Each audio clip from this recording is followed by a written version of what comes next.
너희는 여호와를 만날 만한 때에 찾으라. 가까이 계실 때에 그를 부르라. 악인은 그 길을 불의한 자는 그 생각을 버리고 여호와께로 돌아오라. 그리하면 그가 긍휼히 여기시리라. 우리 하나님께로 나오라. 그가 널리 용서하시리라.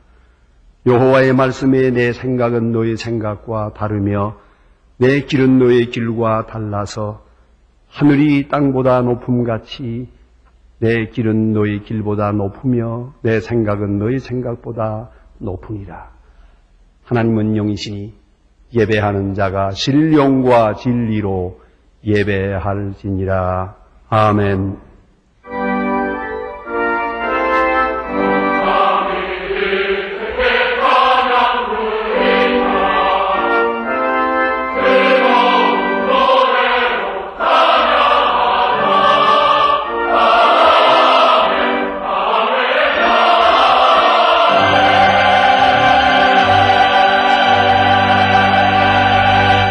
영원히 찬양을 받으실 주 여호와 우리 아버지 하나님, 그 놀라우신 능력과 크신 은총을 인하여 주께 영광 돌립니다. 죄와 사망에서 우리를 건지신 주 예수 그리스도의 구속의 은혜를 길이길이 찬양하옵고, 오늘도 우리와 함께 하시며 날마다 성결케 하시는 성령의 교통하심을 인하여 찬송을 부릅니다. 성부, 성자, 성령께 세세 무궁토록 영광이 있을지어다. 아멘. 다 같이 일어서셔서 23장 찬송을 부르시겠습니다.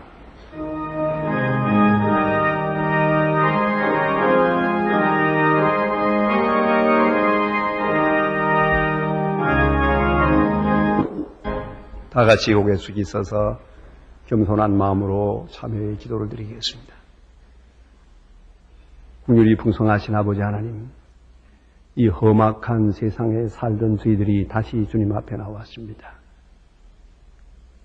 재난이 많고 깜짝 놀랄 만한 사건들이 터지고 있으며 우리의 마음을 어둡게 하는 많은 소식들이 있건만 이 모든 근심, 걱정, 공포로부터 자유하고 오늘도 주님 앞에 나와 찬송을 부르게 하시오니 이 은혜를 진심으로 감사하옵나이다. 하나님 아버지, 우리가 아무리 생각해도 아무것도 모르고 사는 세상이요, 주의 뜻에 맡기고 사는 세상이건만 마치 우리의 힘으로 사는 것처럼 스스로 걱정하며 근심하며 낙심했던 일들을 자복하오니 주여 불쌍히 여겨 주시옵소서. 그 크신 은혜 가운데 살면서도 감사할 줄 몰랐고 그 은혜 안에 살면서도 은혜를 배반하며 하나님 앞에 욕되게 산 때가 너무 많았습니다.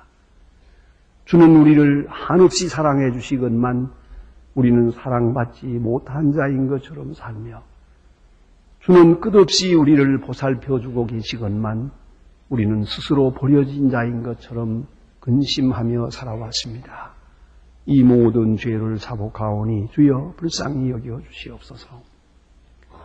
주는 우리에게 깨닫게 하기 위하여, 더 성장케 하기 위하여, 더 강하게 하기 위하여, 때로는 소중한 믿음을 주시기 위하여 시련을 주시건만 우리는 스스로 버려진 것처럼 저주받은 것처럼 생각하고 하나님을 원망하며 사람에게 불평하며 스스로 낙심했던 모든 죄를 자복하오니 주여 용서하여 주시옵소서. 하나님 아버지, 하나님의 일 하라고 물질을 주었건만 물질의 노예가 되고 말았으며 하나님께서 우리에게 밝은 총명을 주었지만은 하나님의 뜻에 합당하도록 우리 지혜와 지식을 사용하지 못했었습니다. 그 소중한 시간들마저 헛되이 보내고 쓸데없는 일에 너무 많은 시간을 낭비하며 살아왔습니다. 주여 불쌍히 여겨 주시옵소서. 우리가 먹고 마실 때 배고픈 자를 생각하지 못하고 우리가 평안하고 안위를 꾀할 때 고통당하는 자들의 그 아픈 사정을 외면하고 산 것을 용서하옵소서. 재촉하는 주님의 말씀이 있건만 게으르고 나태한 가운데서 내가 해야 할 일마저 남에게 떠맡기며 살아온 이기적인 생각과 모든 죄를 자복하오니 주여 용서하시고 이 악에서 건져 주시옵소서. 지금은 하나님과 나만이 아는 죄를 생각하며 묵묵히 참회의 기도를 계속합니다.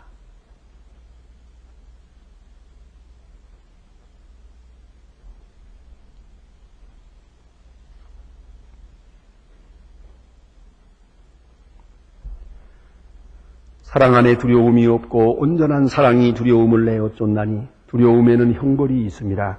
두려워하는 자는 사랑 안에서 온전히 이루지 못하였느니라. 우리가 사랑하면 그가 먼저 우리를 사랑하셨음이니라. 그러므로 주 예수 그리스도 안에 있는 자에게 결코 정죄함이 없느니라. 아멘. 오늘 우리에게 주시는 하나님의 말씀은 신약 성경 요한복음 9장 1절로 7절 말씀 되겠습니다. 신약 성경 161면입니다. 요한복음 9장 1절부터 봉독합니다. 이 계시의 말씀을 봉독할 때에 살아계신 하나님의 음성을 다 함께 들으실 수 있기를 바랍니다. 예수께서 길 가실 때에 날 때부터 소경된 사람을 보신지라.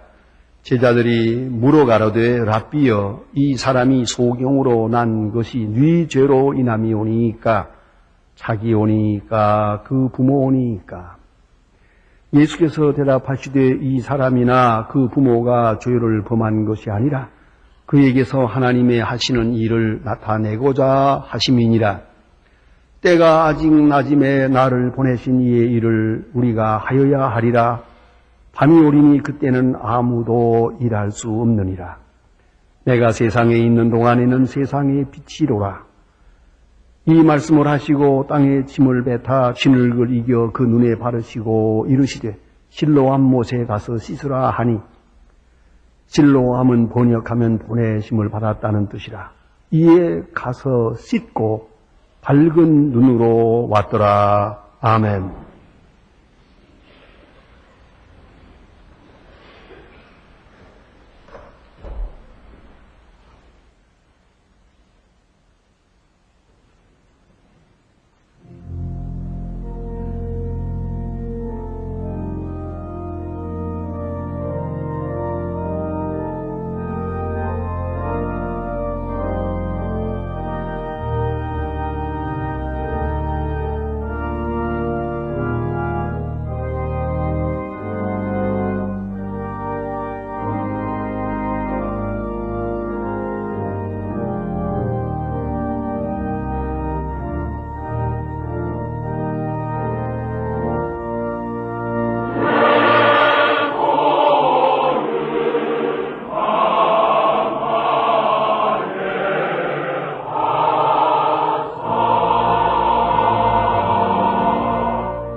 어떤 사람이 아침에 좀 늦잠을 자게 되었습니다. 깨어보니 벌써 시간이 많이 늦었고 서둘러서 가지 아니하면 직장에 시간이 늦게 되었습니다. 그는 허둥지둥 토스터에 빵 2개를 집어넣고 다음에 세면장으로 들어가서 급하게 세수를 하고 면도를 하다가 실수해서 살을 베어서 피가 나게 됩니다. 그래서 피를 멈추기 위하여 여러 방법을 쓰고 지혈을 시키고 나서 보니까 빵은 새까맣게 타 있었습니다. 넥타이를 매면서 그 피를 마시다가 그만 엎질러서 와이셔츠와 바지가 다 더러워졌습니다.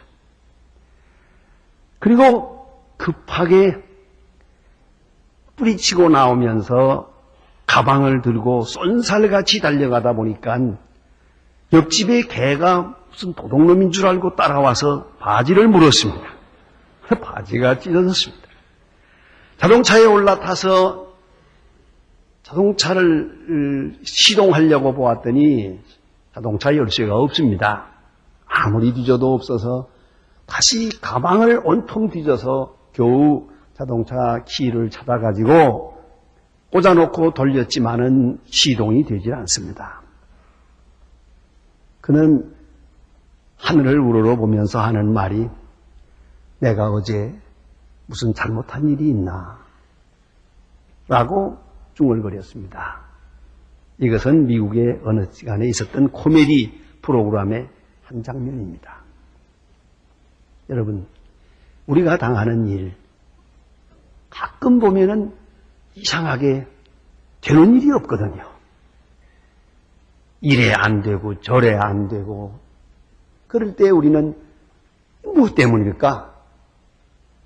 내가 어제 뭐 잘못한 일이 있나? 간단한 질문이지만은 이거는 도덕적으로 중요한 원인을 지금 수긍하고 있는 것이옵니다. 애들과 얘기하면은 끝도 없는 질문을 듣게 됩니다. 첫째 질문이 저거 뭡니까? 그래요. 그 손녀 아이들하고 얘기를 해봐도 이거 뭡니까? 저거 뭡니까? 내가 설명, 이건 뭐다. 거기까지는 좋은데 둘째 단계의 질문이 있습니다. 왜 그렇습니까? 저 까맣다. 왜 까맣니까? 이건 저리 가는 거다. 왜 가는 겁니까? 왜라고 물어보면 이건 대답이 궁합니다요. 참 힘듭니다. 3단계의 질문이 있습니다. 어떻게 할 것인가요? 그건 나도 모르겠다. 그건 대답할 수가 없습니다. 어떻게 될까요? 그걸 내가 어떻게 하냐? 끝없는 질문이 있습니다. 어린애도 사람이니까 질문이 있는 겁니다. 질문이 있어서 인간이요. 그래도 불완전하지만 계속 해답을 찾아가려고 애쓰는 거기에 인간됨이 있는 것이요. 제가 어렸을 때 자라면서 보니까 저희 뒷뜰 안에 큰 아카시아 나무가 있었는데 거기에 늘 까치집이 맺혀 있었어요. 언젠가 보니까 그 비바람이 치면서 까치나무 가지가 아카시아 나무 가지가 꺾어졌는데 그 꺾어진 거기에다가 까치집을 짓고 있는 미련한 까치를 보았습니다. 이 말이 통하지 않으니 설명할 수도 없고 너는 참 미련하다. 그러니까 까치다. 그랬습니다. 사람은 언제나 왜라고 묻습니다. 그렇다면 같은 실수를 반복하지 말아야죠. 그것이 바로 인격이 있는 인간에 가는 길이 아니겠습니까? 근대 철학의 시조라고 하는 프랑스의 데카르트는 꼬지토 에르고 숨이라고 하는 유명한 말을 합니다. 영어로 I think that I am. 내가 생각하니 내가 있다. 여기에 고지토라고 하는 말은 단순한 생각만은 아닙니다. 의식을 말하는 것이요, 의심을 말하는 것이요, 깊은 사색을 말합니다. 생각하니 내가 있다. 그 스스로 설명을 합니다. 모든 것을 의심할 수밖에 없고 의심해야 한다. 그러나 내가 의심하고 있다고 하는 이 사실만은 의심해서는 안 된다. 그것이 내 존재이기 때문이에요. 내가 의심하고 내가 생각하기 때문에 내가 의심하고 있다고 하는 그 자체가 바로 내 존재의 정체란 말입니다. 여기서부터 우리는 인간이 인간 될 수 있고 또 그리스도인이 그리스도인의 길을 갈 수 있다는 말씀입니다. 그래서 많은 사람들이 나름대로 생각을 해왔습니다. 원인이 뭘까? 그래서 간혹 경제적 요인을 먼저 생각합니다. 뭐니 해도 가난하고 배고프고 어려우니까 문제가 있다. 또 그 다음으로는 분배의 문제가 있다. 여유가 있고 번영이 있고 공평이 있다면 모든 사람의 마음은 깨끗해질 수 있을 것이다. 그렇게 생각한 것이 바로 칼 막스입니다. 이데올로기라고 해봐도 별 얘기야. 그런 얘기입니다. 그러나 그것은 망상이었습니다. 다시 우리는 정치적 요인을 생각합니다. 뭐니 해도 정치가 잘못됐기 때문이다. 잘된 정치를 놓고 봐도 마찬가지요. 인간의 악은 그로서 지혜지지를 않더란 말입니다. 때로는 사회적 요인을 생각합니다. 흔히 사회학자, 심리학자, 정치, 경제, 소위 학자라고 하는 사람들이 하나같이 생각하는 것이 사회적 요인입니다. 여기에 불량한 청년이 있다. 누구 잘못이냐? 사회가 잘못됐다. 그 총체적 위기니 총체적 뭐니 이런 얘기하지 않습니까? 여기 부정부패가 있다. 그 한 사람의 얘기냐? 이것이 사회가 그렇게 만들었다. 주로 이렇게 사회적 요인으로 돌려 생각을 합니다만은 이거야말로 위험한 얘기입니다. 결국은 이 이론 저 뒤에는 개인의 책임을 묻지 않겠다는 것이죠. 거기에 문제가 있어요. 그래 아이들이 뭘 잘못해도 그 부모 때문이다. 문제안은 없다. 문제의 부모가 있다. 이래버립니다. 그래서는 사회적인 문제로 돌려버리려고 하지만은 그 결과로 모든 사람이 자기 책임을 부인하게 되고 자기 책임을 기피하려고 하는 그런 성향으로 바꾸어집니다. 그렇지 않아도 사람들은 뭐 잘못되면 그 책임을 나 외에 다른 그 누구에게 돌리려고 합니다. 돌리다 설명이 잘 안 되면은 오늘 이 세상에 잘못된 것은 전생으로 돌렸습니다. 그 전생에 무슨 죄가 많아서 이렇게 전생으로 돌려버립니다. 그래서 때때로 우리는 큰 과오를 범할 때가 있어요. 죽은 자의 책임을 산 자에게 물을 때도 있어요. 어린애들이 극악스럽게 울면은 얘가 이렇게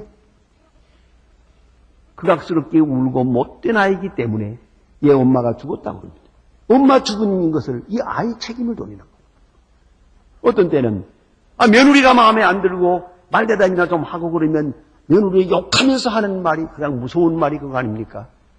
쟤가 저러니까 제 남편 잡아먹었다고 그러잖아요. 이런 무서운 말이 있잖아요. 어쨌든 책임을 나 외에 다른 그 무엇인가 돌리려고 하는 그런 인간의 악이 바로 이렇게 발전한다는 것이죠. 오늘 성경 말씀을 보면은 해답이 둘이 있습니다. 하나는 사람이 원인이라는 것이죠. 자연이 아니요, 세상이 아니요.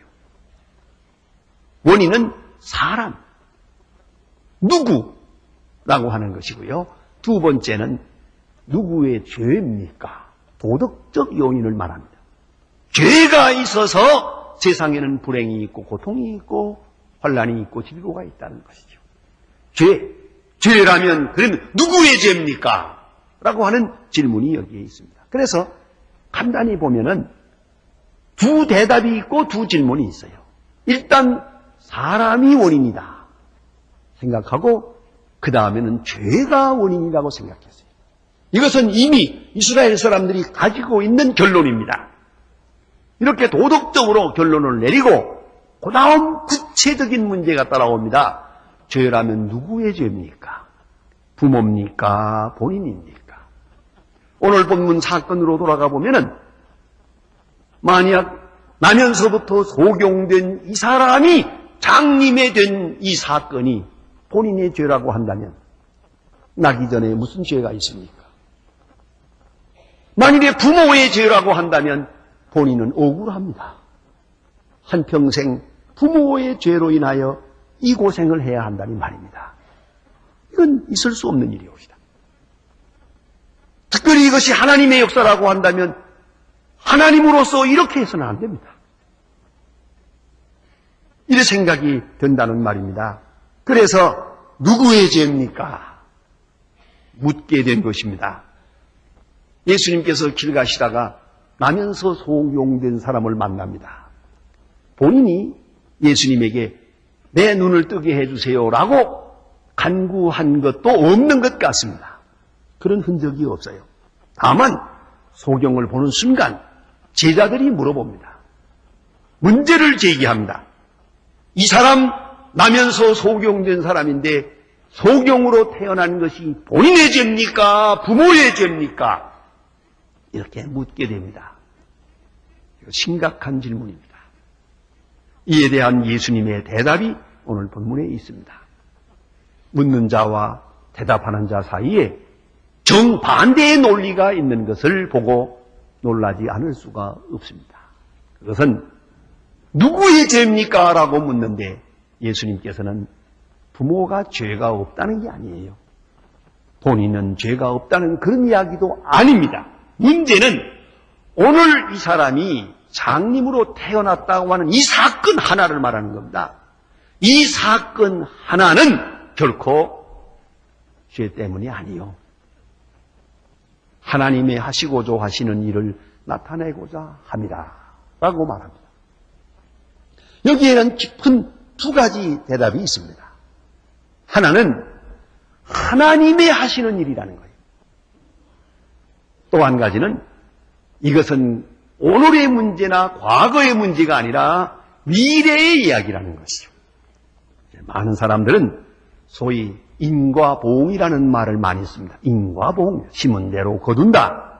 인과율임, 코잘리티, 인과율을 말하는데 이 인과율이라는 것은 실제로 적용하면은 과거가 원인이 되어서 오늘의 결과가 있고 또 오늘의 원인이 되어서 내일이라고 하는 결과가 있다는 것이죠. 이렇게 추구해 나갑니다. 그렇기 때문에 오늘에 대한 것을 설명할 길이 없으니까 과거로 심지어는 전생까지 돌아가면서 설명해 보려고 하는 것이 인간들의 생각입니다. 어쨌든 과거가 원인이고 현재가 결과란 말입니다. 그러나 예수님의 말씀은 그게 아닙니다. 미래가 원인이고 미래 때문에 오늘이 있다는 것이에요. 내가 원인이 아니라 하나님의 뜻이 원인이고 내가 여기 있다는 것이에요. 이 사건이 여기 있다고 말씀하십니다. 여러분 잘 아시는 대로 이 감옥에 가보면 많은 죄수들이 고생을 합니다. 자, 이 죄수들이 고생하는 이유가 뭡니까? 그건 과거에 자기가 지은 죄, 자기가 잘못한 죄를 거기서 지금 당하고 있는 거예요. 그 죄값을 치르고 있는 거예요. 근데 본인들이 그게 아니라고 하니까 문제가 되죠.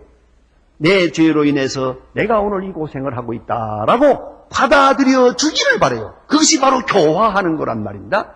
그러나 절대 내 고생인 내 잘못으로 인한 것이 아니라고 끝까지 고집을 한다면 그 고생은 아무 의미도 없는 것입니다.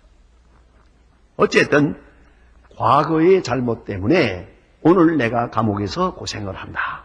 이것이 과거의 원인을 둔 현재에 대한 해석입니다. 그러나 요새 젊은 사람들 참 공부하느라고 고생 많이 합니다. 이건 얘기가 다릅니다. 내가 요새 젊은 사람들 보니까요, 놀라는 것은 너무 키가 커요. 자관, 저도 그렇게 작은 키는 아닌데, 요새 만나면 전부 다 쳐다봐야 돼, 이렇게. 그래서 참 요새 젊은 아이들 이 키가 참 잘 크고 늘씬하게 잘 자랐다. 참 보기 좋아요. 그런데 또 한 가지 있어요. 뭐냐면 제가 30여 년 동안을 결혼주례 하면서 보니까 그 옛날에는 전부 남자가 대체로 크고 여자가 작았어요. 요새는요, 여자가 더 큰 사람이 많아요. 결혼주례 하면서 보면 우리말로 말하면 언밸런스요. 여자가 더 크고 남자가. 남녀 같은 참 많습니다. 여자가 커요. 그게 원인이 있어요. 여자들은요, 좀 미안하지만 그렇게 예쁘게 단장하고 다니다가 좋은 총각 하나만 만나면 팔자가 바뀐다고요. 뭐 공부 열심히 안 해도 괜찮아요. 그죠? 결혼만 잘하면 이 세상이 달라지는 거예요. 그런데 남자는 그렇지는 못해요. 자기가 공부해서 자기 운명을 개척해야 되거든요. 자기 운명을 책임져야 되고 가족까지 책임져야 되니까 열심히 공부해야죠. 그래 열심히 공부하다 보니까 남자들이 쫄아버리세요. 그 남자들 참 불쌍합니다. 남학생이 확실히 작습니다. 이거는. 자꾸 작아진다고요. 생각해 보세요. 이제 한번 생각해 보세요. 전생에 무슨 죄가 많아서 이 고생을 하는 겁니까? 안 그렇습니까? 제가 브닉스턴 대학에 가서 공부할 때도 저와 같이 공부하는 학생이 3사람이 있었어요. 그런데 한국 사람이 4사람밖에 없었는데 공부를 하다가 너무 지치죠. 그러니까 박사님, 지금은 박사님으로 교수로 계시는 분입니다만 저를 만나면 거죠. 늘 그래요. 목사님, 우리는 무슨 전생에 죄가 많아서 이 고생을 하는 겁니까? 그래서 내가 죄가 대단히 많은가 보다. 그렇죠. 여러분, 공부하는 것은 아무리 고생을 해도 이건 과거의 죄 때문이 아닙니다. 이것은 미래 때문입니다. 앞으로 밝은 미래에 보다 더 능력 있는 사람으로, 보다 더 필요한 사람으로 쓰여지기 위하여 오늘 내가 이 고생을 하는 거지. 이것은 결코 과거 때문이 아니에요. 그런 거로 오늘 당하는 현실이라고 하는 이 결과를 놓고 이 원인이 과거에 있다고 생각하느냐, 미래에 있다고 생각하느냐 하는 것은 철학적으로 엄청난 차원적 차이가 있는 것이에요. 여러분, 스스로 생각해 보세요. 과거 지향적입니까? 미래 지향적입니까? 여러분이 생각하는 인과율은 어디 속한 것입니까? 오늘 성경 말씀에 보면은 바로 그것을 말씀하고 있어요. 예수님 말씀이 이것은 원인이 미래에 있다는 것이요. 좀 더 나아가서는 하나님의 하시는 일, 사람의 이야기가 아니고 하나님의 큰 경륜, 하나님의 섭리, 하나님의 뜻, 그 속에 이 사건이 있다는 것이에요. 이것이 주님의 설명이었습니다. 지금은 잘 모르고 있습니다. 왜 내가 이 고생을 하는지 모릅니다. 그러나 언젠가는 알게 될 것입니다. 어떤 아주 인내심이 많고 덕망이 높은 랍비가 한 사람이 있었습니다. 이스라엘 랍비가 있었는데 이분은 불행하게도 장가를 잘 못 가서요. 그래서 그 부인은 아주 유명하게 수다하고 요새 말로 악질적인 여자란 말이에요. 얼마나 남편을 괴롭히는지 소문이 났어요. 그래 친구들이 그를 만나면 늘 위로했어요. 그런 여자를 데리고 사느라고 얼마나 고생을 하나. 만일에 내가 그 사내 부인의 남편이라고 하면은 나는 하루도 못 살고 이혼해버릴 거야. 그 누구도 그 견디지 못한다. 자네는 어떤 때 가만히 보면은 사람같이 느껴지질 않네. 어떻게 그렇게 그런 악처를 잘 모시고 데리고 사느냐고 이렇게 위로했단 말입니다. 그러니까 그 랍비가 하는 말이 나도 그렇게 생각하네. 나 외에는 누구도 그 여자하고 못 사네. 그러더랍니다. 그런 여자예요. 그러나 내게 그 여자를 주신 하나님께 감사하고 있네. 그 여자에게는 내가 꼭 필요해. 나 아니면 누구도 그 여자하고 살 수가 없어. 동시에 내게도 그 사람이 필요하네. 그래서 내가 오늘 내가 되었다네. 성자가 따로 있는 줄 아나? 악처를 모셔야 성자가 되는 기라요. 이것서 참고, 이것서 견디고, 여기서 경건하고, 여기서 기도하고, 내가 나 된 것은 그 여자 때문이야. 그걸 아나? 알거나 모르거나 하나님은 우리 두 사람 참 궁합을 잘 맞춰주었다고. 여러분은 어떻게 생각하십니까? 잘 만났습니까? 잘 못 만났다고 생각하십니까? 여러분이 처한 처지는 어떤 형편이라고 스스로 생각하고 있습니까? 사도 바울은 육체에 가시가 있었습니다. 그 아픔을 평생도록 가지고 선교 사역을 하면서도 그는 간증을 합니다. 이건 내게 필요한 것이라고. 내게 꼭 필요하여 이 고통이 내게 있다고 그렇게 받아들이고 내게 있는 내 하나님의 은혜가 촉하다고 수용하고 있습니다. 이것이 믿음입니다. 미래를 위해서 필요합니다. 하나님의 사역을 위해서 필요했습니다. 특별히 오늘 본문은 우리 마음을 뜨겁게 하는 부분이 바로 이 점입니다. 이 사람은 장님으로 태어났습니다. 40년 동안 배운 것도 없고 아는 것도 없습니다. 길거리에 서서 손을 내밀고 거지 행세를 하는 것밖에 없습니다. 인간으로 생각하면 아무 쓸모없는 존재로 40년을 살았습니다. 그러나 하나님은 이 사람을 통해서 하시고자 하시는 일이 있답니다. 이 사람을 통하여 영광을 받으시고자 하십니다. 이 사람을 통하여 개인적으로 하나님은 당신의 뜻을 이루고자 하셨습니다. 그렇다면 두 눈이 멀쩡한 여러분, 어찌 하나님께서 당신을 향하여 이루고자 하시는 뜻이 없겠습니까? 어찌 당신을 쓸모없는 자라고 생각하십니까? 돈 없다고, 병들었다고, 지식이나 뭐라도 부족하다고 나는 버려진 존재라고 생각할 수 있느냐 말입니다. 하나님의 일에는 그런 불공평함이 없어요. 그죠? 큰 사람은 큰 대로, 작은 사람은 작은 대로, 있으면 있는 대로, 없으면 없는 대로, 심지어는 병든 사람을 통해서도 이 40년 동안 깜깜하게 산 이 장님을 통해서도 하나님은 그 놀라운 역사를 이루어져 하셨고 또 이루었다는 말입니다. 주님의 대답은 엄청난 의미가 있습니다. 그러나 이 일이 이루어지기 위해서는 먼저 주님을 만나야 했습니다. 어쩌면 장님이기 때문에 1대1로 만나게 되었는지도 모릅니다. 주님을 만남으로써 이 사람은 하나님의 일을 이루게 됩니다.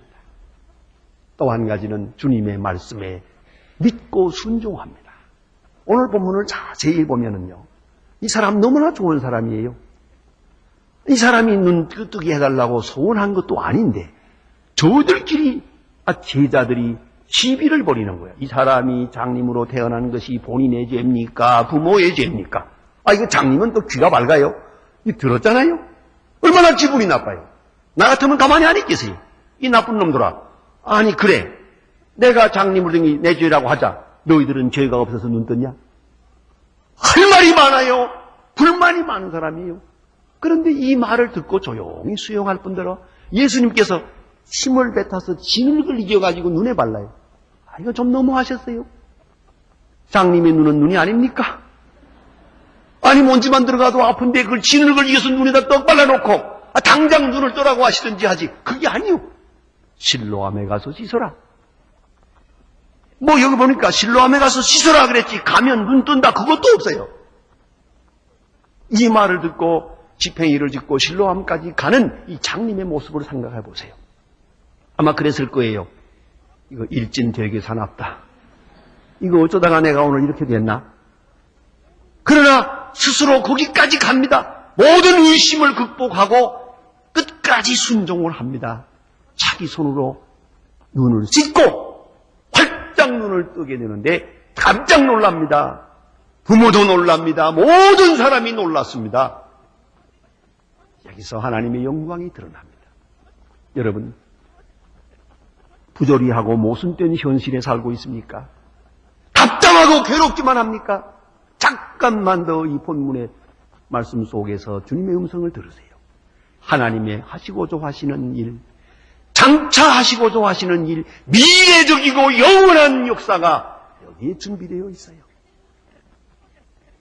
주님을 만나고 순종하게 될 때 내가 왜 이 고생을 해야 했는지, 여기에 어떤 의미가 있었는지를 언젠가는 반드시 깨닫게 될 것입니다. 기도하십시다. 내놓으신 아버지여, 아무것도 모르고 캄캄하게 사는 저희들입니다만 오늘도 주께서 우리에게 말씀하시는 바 있는 줄 압니다. 내게 향한 주의 뜻을 알게 하시고 장차 이루고자 하시는 크신 경륜도 알게 하옵소서. 잘못되고 억울했던 지난날에 과거에 매여 헤어나지 못하는 미련한 사람 되지 않게 하시고 아무 쓸모없다고 버려진 자인 것처럼 절망하지 않게 하옵소서. 하나님의 손에 붙들려 소중하게 쓰여지는 존재임을 알게 하시고 믿고 순종하는 가운데 예비하신 주님의 영광을 드러내는 오늘과 내일이 되게 하여 주시옵소서. 예수님의 이름으로 기도합니다. 아멘. 지금은 우리를 구원하신 주 예수 그리스도의 은혜와 역사의 주인이신 아버지 하나님의 사랑과 우리의 믿음을 날마다 새롭게 하시는 성령의 교통하심이 모인 중에와 온 교회 위에 이제와 영원토록 함께 계실지어다. 아멘.